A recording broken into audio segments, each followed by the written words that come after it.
First, thank you for inviting me this morning to this event. I think it's a very good initiative. It's the first exhibition cum conference that brings together players in the industry, both within Singapore as well as from outside.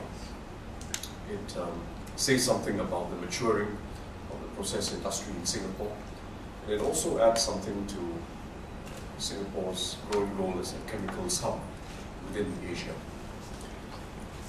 I think the exhibition, which we'll all have a chance to look at later, will be an opportunity for companies, not just the large, well-known companies, but some of the smaller, upcoming companies to show their capabilities and also to network amongst each other.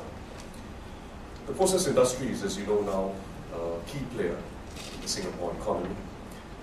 It's part and parcel of the chemicals cluster, comprising petroleum, petrochemicals, and specialty chemicals, which in fact, as a cluster, was the largest contributor to our manufacturing output last year. Singapore is now amongst the top 3 oil refining centers in the world, and indeed one of the top 10 petrochemical hubs in the world. And I think that strong base of activity is now feeding on itself. It's attracting more players, including the large global names, as well as many other medium-sized and smaller companies, to do something in Singapore, to locate some of their business in Singapore. The big examples are well known, of course. Shell, ExxonMobil, both of whom are planning mega crackers.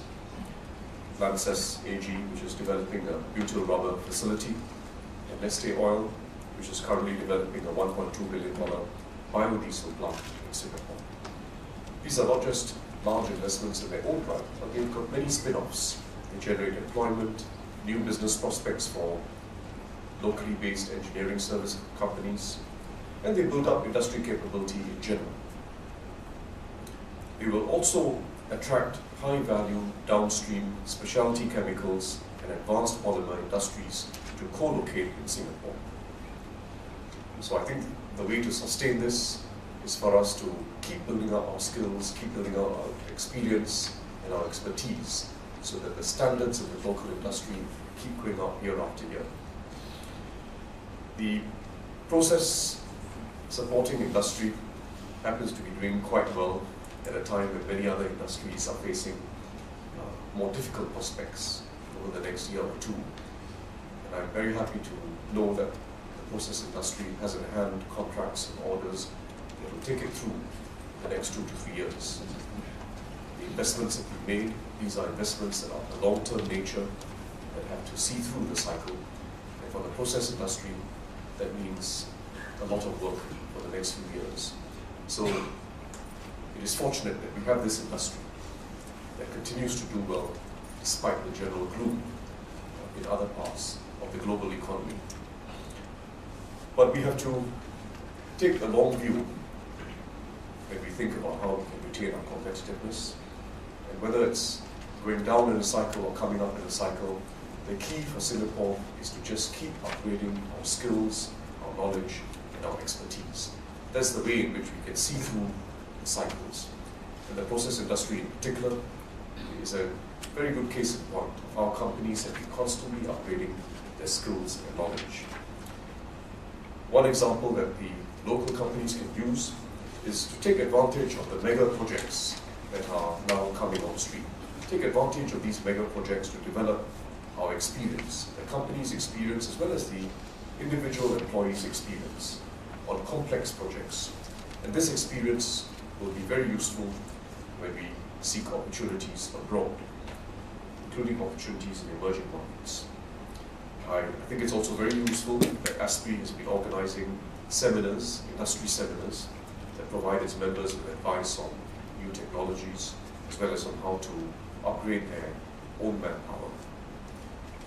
I should just mention that the whole field of climate change and sustainability also presents numerous business opportunities in the clean energy and sustainable development sectors.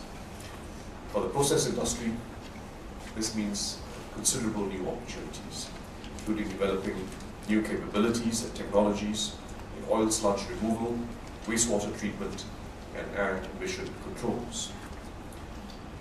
But we have to be mindful that sustainable development is only possible if high standards of environmental protection, workplace safety, and socially responsible practices are maintained.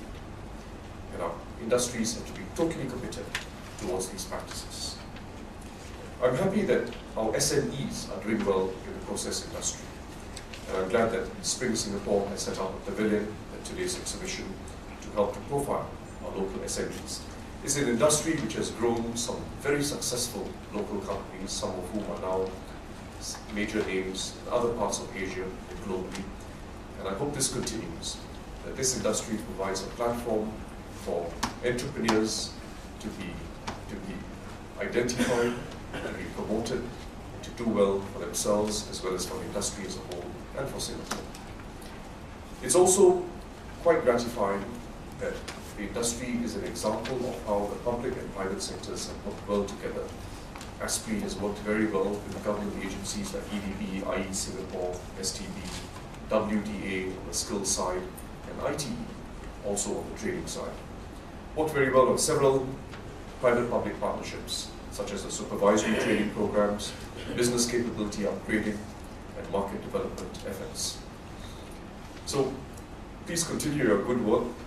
This is an industry which shows very strong prospects. It's also a good industry for developing local entrepreneurs, and it's a good example of how local businesses and foreign businesses really feed on each other. So thank you very much.